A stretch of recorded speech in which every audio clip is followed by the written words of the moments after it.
Hello guys, today I'm going to show you a basic Blackboard tutorial. The first thing you want to do is locate your internet browser on your desktop.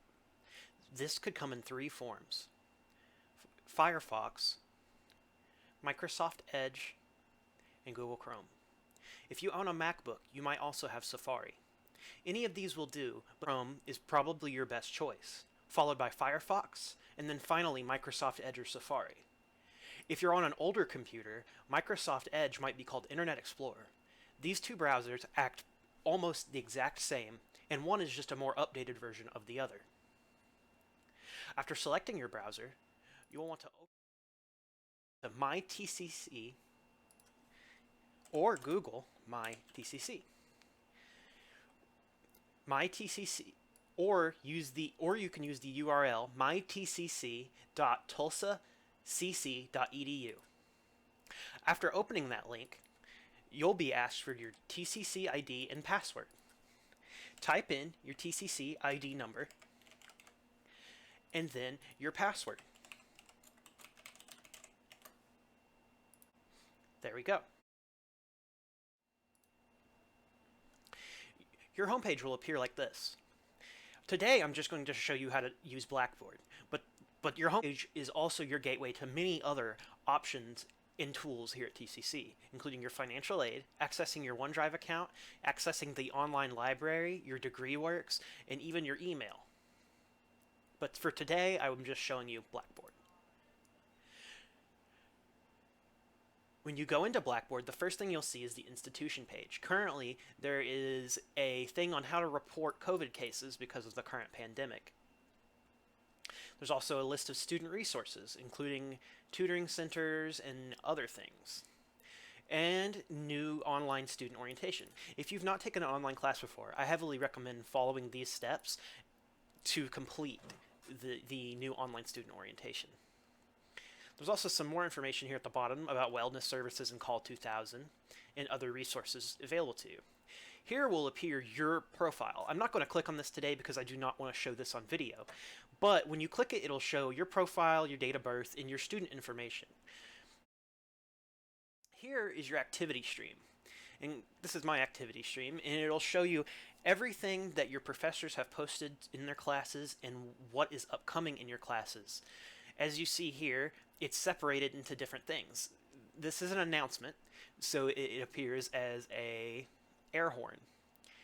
This is a new assignment, so it appears as a piece of paper. The different colors represent the different classes. Here's your courses. It's not going to look the same as mine.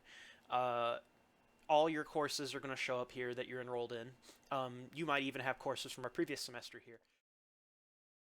The announcement page, where your professor will post things that need to be said to the entire class. Think of this as a bulletin board. Classes have some Blackboard features in common and some don't. This is a pretty bare bones class. So you have your announcements, you have your content page, which is where you're going to actually find your work that you need to do online.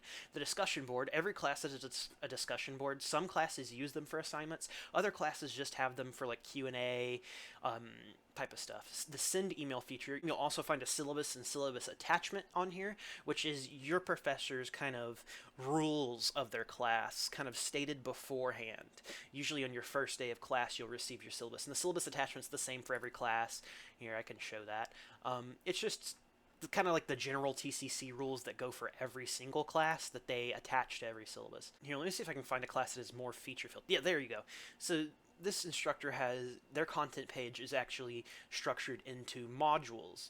So I had, module 1, 2, 3, and 4. So if I want to work on module 2, I'd click module 2 and then find what I need to do.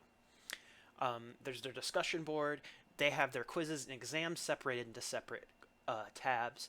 So if I had an exam that I needed to do, I would go to my exams tab. There's the course documents where all the relevant documents for the course are. If I needed to do a research paper or something like that, I would come to the course documents. The external links, I would also probably start visiting if I needed to do a research paper. Grade Center is where you can view your grades as well as in student grades. If you click student grades, it'll show your total grade along with each assignment that you've done in the class and what your grades for each of those assignments have been.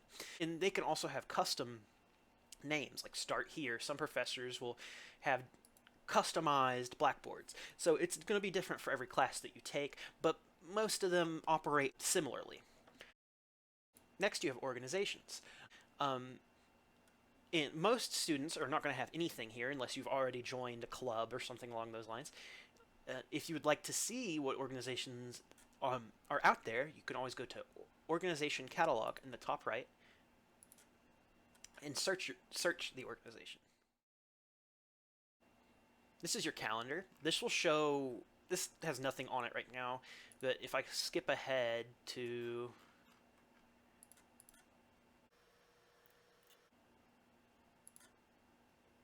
So if I skip ahead to November, it shows me due dates that I have due that month. So basically, it's just a way to have a built-in calendar of your due dates if you need to. Messages, this is very seldomly used. This is a way to message professors and keep in contact. Would mostly be emailing your professors instead of using Blackboard messages. Your grades, once again, this shows all of your grades for each of your classes, and then it breaks down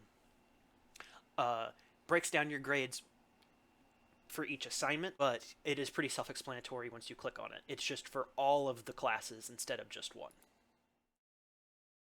In tools, you have all the utilities that are available to you via Blackboard. So you can access online tutoring, you can access different portfolios, you can set GPA goals and track your goals here. There's also collections of content that your instructors might have placed here.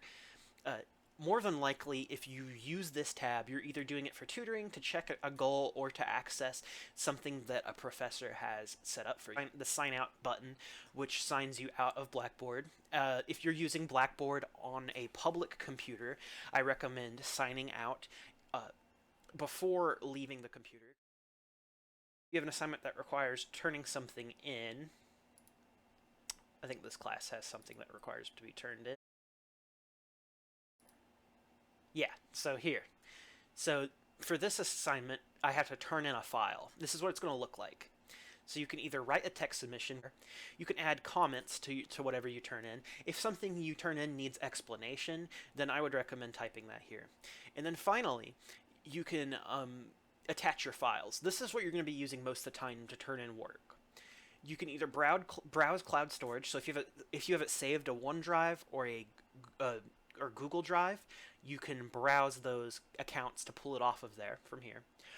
Or you can browse your local files. By clicking this, it's going to bring up your desktop, and you can select the file. Let's say that this text file is what I was wanting to turn in. I would double click it, and then it would come up here, and then I would hit submit if that was what I wanted to submit. And now, of course, I don't want to submit that, so I'm going to hit do not attach, and it's going to be blank again. And that's how you turn in any sort of work.